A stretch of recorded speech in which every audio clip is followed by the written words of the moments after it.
यस्य दृष्टि कृपा वृष्टि सेवा निवागशालिना बोधिरत्न गुरुं वन्दे गणसद्गुणरक्षकम् यस्य जीवन दीपेन द्योतते जीवनक्रमं वन्दे गुरुतपोरत्नं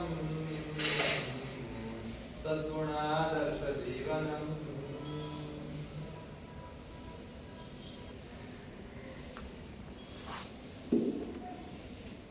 सरस्वती माता डीजे मेहता हाई स्कूल में अंदर उपस्थित पूज्य श्री ज्ञान रक्षित विजयजी महाराज साहेब शाळाना आचार्य श्रीओ प्रमोदभाई साहेब राजनભાઈ साहेब आदरणीय स्टाफ मित्रों અને આ શાળા જેમનાથી શોભાયમાન છે એવા તમામ દીકરા અને દીકરીઓને આનંદ પરિવારમાંથી વિજયભાઈના તમને દંડવત કોટી પ્રણામ। આજે તમારી શાળાની અંદર પૂજ્ય મહારાજ સાહેબ આવ્યા છે આપને પ્રવચન આપવા માટે। તમને જાણકારી છે ને? અને આજે સુંદર મજાનું પ્રવચન તમારી શાળાની અંદર રાખેલું છે તો તમામ વિદ્યાર્થીઓ આપણે શાંતિથી પૂજ્ય મહારાજ સાહેબને સાંભળીશું। એ પહેલા હું શાળાના આચાર્ય શ્રીને વિનંતી કરીશ કે તેઓ આવે અને શબ્દો કહેશે। આચાર્ય સાહેબ। उपस्थित महाराज साहेब ने शाळा परिवार वती अमे कोटी कोटी वंदन करीए छीए। साहेब श्री स्टाफगण अने विद्यार्थी भाईओ बहनों, आपणी शाळामां एक अनेरो लावो छे। घणी वखत महाराज साहेब आवे छे, आपणे सारा संस्कार आपे छे अने ए ज संस्कार आपणे जीवनमां उतारवाना छे। बस આપણે મહારાજ સાહેબને સાંભળવાના છે તો ફરી પાછા દરેક વિદ્યાર્થીઓ આપણે મહારાજ સાહેબને કોટી કોટી વંદન કરીએ બે હાથ જોડીને। આપણા જીવનમાં એમના સંસ્કારો ઉતારીએ એ વિનંતી છે। બસ ખૂબ ખૂબ આભાર સાહેબનો। હવે જે ઘડીની આપણે આતુરતાથી રાહ જોઈ રહ્યા હતા એ ઘડી હવે નજદીક આવી રહી છે। તેથી પહેલા એક વાત કરી લઈશ કે કાનથી ઇયરિંગ, નાકથી સ્મેલિંગ, ગળાથી સિંગિંગ, હૃદયથી ફીલિંગ। શું સાંભળવું એ આપણને કેમ ખબર? શું બોલવું એ આપણને કેમ ખબર? આપણે શું ફીલ કરવું હૃદય એની ખબર ક્યાં? મારા ગુરુ મહારાજના વિચાર કહે છે કે એ બધું દાન, ધર્મ, તપ અને જ્ઞાનમાં છે। શું આમાં પૂજ્ય મહારાજની વાણીને તમારે સાંભળવી છે? અવાજ નથી આવતો। શું તમે દીકરા તૈયાર છો? तो पूज्य गुरु महाराज ने बे हाथ जोड़े विनंती करूं छूं कि आप महाराज साहेब अपनी भगीरथ वाणी ने अने आशीर्वाद ने आ बाळकोने आपशो।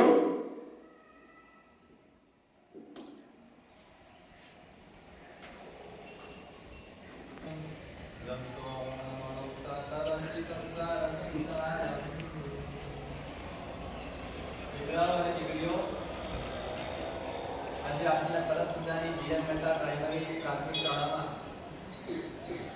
તમારા સૌની સમક્ષ ઉપસ્થિત રહીને તમને પ્રવચન આપવાનો મને અવસર પ્રાપ્ત થયો એ બદલ હું મારી જાતને ખૂબ ભાગ્યશાળી સમજું છું। સૌથી પહેલા તો તમને બધાને પૂછી લઉં છું, બધા મજામાં છો ને? અને બીજો સવાલ બધાને પૂછી લઉં, બધા મને ઓળખો છો ને? ઓળખો છો કે ભૂલી ગયા?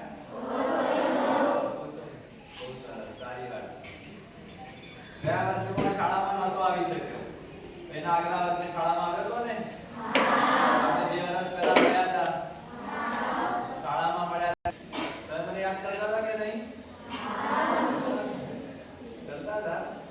વાત કરો, મને પણ તમે પણ મને ખૂબ યાદ કરતા હતા। હું નહોતો આવી શક્યો કારણ કે મારી તબિયત ખરાબ હતી, ખબર છે તમને? પહોંચી ગયા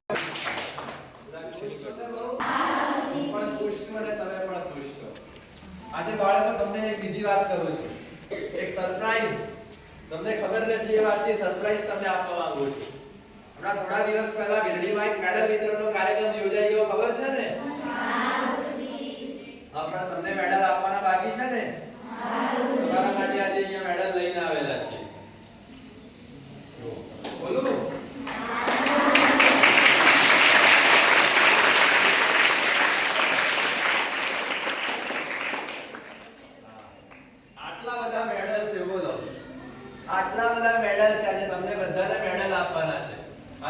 મેડલ છે. આ ગોલ્ડ મેડલ અને ખાલી ગોલ્ડ મેડલ છે એવું નથી. વચ્ચે તમને પીળું પીળું દેખાય છે ને? એ સોનાનો સિક્કો છે. આ ગોલ્ડ મેડલ કોને મળવાનું છે? ખબર છે? હમણાં નહીં કહું, સરપ્રાઈઝ. સૌથી છેલ્લે જાહેરાત કરવામાં આવશે. ગોલ્ડ મેડલ, સિલ્વર મેડલ અને બ્રોન્ઝ મેડલ. તમને આજે બધાને મેડલ આપવાના છે. જે બાળકોએ વર્ગ લેવલે પહેલો નંબર લાવ્યો છે એમને બ્રોન્ઝ મેડલ મળશે. જે દીકરા સાથે એક સરસ મજાની વાર્તા કહેવાય. વાર્તા સાંભળવી છે? પહેલા વાર્તા સાંભળવી છે કે પ્રવચન સાંભળવું છે? પ્રવચન સાંભળવું છે. આ શાળાના છોકરાઓ કેટલા બધા સરસ મજાના છે. પહેલા પ્રવચન સાંભળવું છે. બાકી આપણે બધે જ જઈએ તો પહેલા શું કે? પહેલા કે વાર્તા, પહેલા કે વાર્તા, તો પછી કે પ્રવચન. તો આજે હું પણ કન્ફ્યુઝ થઈ ગયો. પહેલા વાર્તા કહું કે પ્રવચન કહું? ફરીથી એકવાર કહું, પ્રવચન કહું કે વાર્તા કહું? પ્રવચન સાંભળવું છે. ચલો, તો આપણે સૌથી પહેલા પ્રવચનની શરૂઆત કરીએ. 5-10 મિનિટ પ્રવચન આપીને પછી વાર્તાની શરૂઆત કરીશું. જો દીકરા દીકરીઓ, આપણા જીવનમાં શિક્ષણ આપણને ગમે તેટલું પ્રાપ્ત થયું હશે, પણ શિક્ષણ જીવનમાં મહત્વનું નથી, સંસ્કારો જીવનમાં વધારે મહત્વના છે. હું તમને ખાસ એક સવાલ પૂછવા માંગુ છું, મને જવાબ આપજો. તમે બધા પેન વાપરો કે ન વાપરો? વાપરો ને પેન, બરાબર? હવે પેન હોય, સરસ મજાની પેન હોય, ઉપર ઢાંકણું પણ હોય, પાછળ ગુજ પણ હોય, અને સરસ મજાની મોંઘી પેન હોય.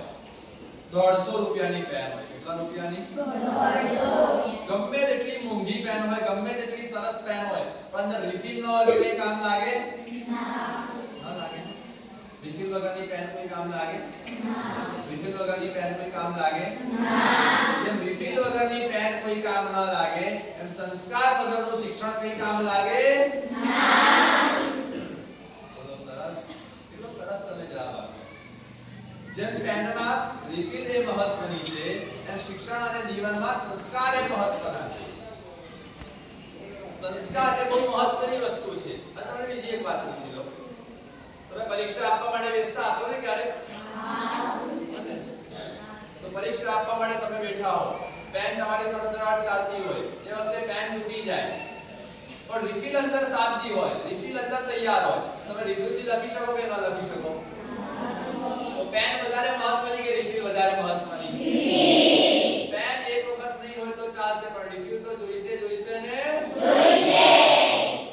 એમ બાળકો જીવનમાં શિક્ષણ અને સંસ્કાર, શિક્ષણ પેન અને સંસ્કાર રિફિલ. શિક્ષણ એક વખત જીવનમાં નહીં હોય તો ચાલશે, જેમ પેન એક વખત તમારી પાસે નહીં હોય તો ચાલશે. શિક્ષણ એક વખત તમારી પાસે નહીં હોય તો ચાલશે, પણ સંસ્કાર તો જોઈશે ને જોઈશે. તો સ્વામી વિવેકાનંદ એમણે શિક્ષણ મેળવેલું હતું? નતું મેળવેલું, કારણ કે તો નાની ઉંમરે સંન્યાસી થઈ ગયેલા. નાની ઉંમરમાં સંન્યાસી થઈ ગયેલા ને, ભગવત પ્રચાર માટે નાની ઉંમરે નીકળી પડેલા. ભગવત પ્રચાર માટે નાની ઉંમરે નીકળી પડેલા. એમની પાસે શિક્ષણ નતું. બોલો, મહારાણા પ્રતાપ અને શિવાજી પાસે શિક્ષણ હતું? એ નાની ઉંમરે રાષ્ટ્રની રક્ષા માટે નીકળી પડેલા. તો શિક્ષણ હતું કે નહોતું એમની પાસે? બરાબર ને? પણ સંસ્કાર કેવા હતા? જોરદાર. કેવા હતા? જોરદાર. બોલો, સ્વામી વિવેકાનંદ પાસે જોરદાર સંસ્કાર હતા ને? સ્વામી વિવેકાનંદ પાસે જોરદાર સંસ્કાર હતા, ખૂબ સંસ્કારી હતા, અને ખૂબ નાની ઉંમરે એમણે આખા વિશ્વમાં ભારતીય સંસ્કૃતિ, ભારતીય પરંપરા અને ભારતીય વિરાસતનો ડંકો વગાડ્યો. એ સ્વામી વિવેકાનંદ, એ મહાત્મા વિવેકાનંદ, એ મહાપુરુષ વિવેકાનંદ. હમણાં ગઈકાલે ખબર છે ને, યુવા દિવસ કર્યો. કયો દિવસ હતો ગઈકાલે? યુવા દિવસ. આપણે કોને યાદ કરીને મનાવીએ છીએ? સ્વામી વિવેકાનંદને યાદ કરીને મનાવીએ છીએ. તો સ્વામી વિવેકાનંદે આખી જિંદગી, આખા જીવનમાં સંસ્કારોનો સંદેશ આખા વિશ્વમાં આપ્યો. તો આપણે પણ સ્વામી વિવેકાનંદનો સંસ્કારોનો સંદેશ આપણા જીવનમાં મેળવવાનો છે. ખબર છે ને તમને બધાને કે સ્વામી વિવેકાનંદે ભગવદ ગીતાની વાતો, પેલું શિકાગોનું સંમેલન હતું ને, શિકાગોના સંમેલનમાં જઈ અને એમણે ભગવદ ગીતાની વાતો રજૂ કરી હતી. દીકરા દીકરીઓ, તમે ભગવદ ગીતા વાંચો છો? ગીતા તમારામાંથી આખી કોઈએ વાંચી બોલો? કોઈ આખી ભગવદ ગીતા વાંચી હોય એવું ખરું? નહીં ને? અહીંયા ઘણા બધા મુસલમાન દીકરા દીકરીઓ પડે છે. તો જે હિન્દુ સનાતની દીકરા દીકરીઓ હોય એ લોકોએ ભગવદ ગીતા વાંચવાની હોય, અને મુસલમાન દીકરા દીકરીઓએ શું વાંચવાનું હોય? કુરાન. બોલો તમારામાંથી કોઈ એવું છે જેણે કુરાન આખી વાંચેલી હોય? નહીં ને? વાંચેલી છે તમે કુરાન? શું વાત કરો છો? આખી વાંચેલી છે. શાબાશ.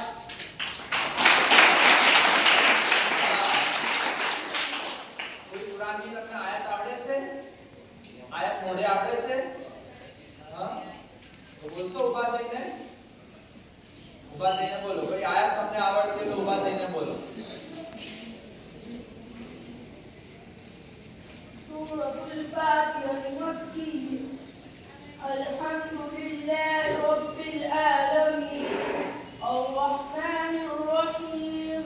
માલિકી યૌમિદ્દીન. ઇય્યાકા નઅબુદુ વ ઇય્યાકા નસ્તഈન. ઇહ્દિનાસ સિરાતલ મુસ્તકીમ. સિરાતલ લઝીના અન'અમത અલૈહિમ ગhayril મગ્દૂબી અલૈહિમ વલદ્દોલીન. બહુ સરસ. શાબાશ.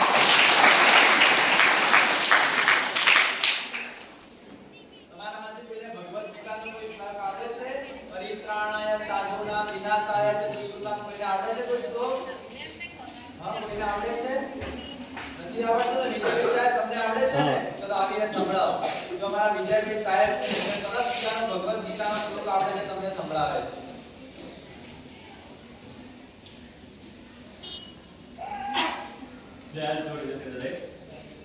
પરિત્રાણાય સાધુનાય વિનાશાય ચ દુષ્કૃતમ ધર્મ સંધારણાર્થે સંભવામિ યુગે યુગે કર્મણ્યેવાધિકારસ્તે મા ફલેષુ કદાચન મા કર્મફલ હેતુર્ભુર મા તે સંગોસ્વ કર્મણે. બહુ સરસ.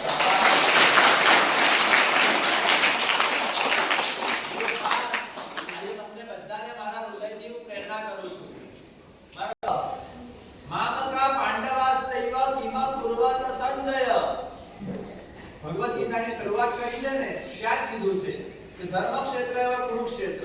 કુરુક્ષેત્ર એ યુદ્ધનું મેદાન હતું ને? હા, તો યુદ્ધના મેદાનમાં બધા લડવા માટે ભેગા થાય કે મળવા માટે ભેગા થાય? તો પણ કુરુક્ષેત્રને એમણે કેવું ક્ષેત્ર કીધું? ધર્મક્ષેત્ર. ધર્મ માટેનું ક્ષેત્ર. કારણ કે આ સત્ય નામનો ધર્મ, એ સત્ય નામના ધર્મની અહીંયા સુરક્ષા થવાની હતી. તો સત્ય કોના પક્ષે હતું? પાંડવોના પક્ષે કે કૌરવોના પક્ષે? પાંડવોના પક્ષે. એટલે વિજય કોનો થાય છે? કૌરવોનો થાય છે કે પાંડવોનો થાય છે? પાંડવોનો થાય છે. એટલે અહીંયા આગળ વિધરાજ થયો. તો મારા અને પારકાનો ભેદ કદી કરાય? પક્ષપાત કદી કરાય? તમને બધાને ખાસ કહું છું કે આપણી શાળામાં હિન્દુ અને મુસલમાન બધા સાથે ભણો છો ને બધા? બધાએ પરસ્પર સંગઠિત થઈને રહેવાનું, પરસ્પર એકબીજાની સાથે હળી મળીને રહેવાનું, પરસ્પર એકબીજાની સાથે ભાઈચારો કરીને રહેવાનું. બોલો ભલે તમે બધા હિન્દુ અને મુસલમાન છો પણ બધા ભાઈ ભાઈ છો કે નહીં?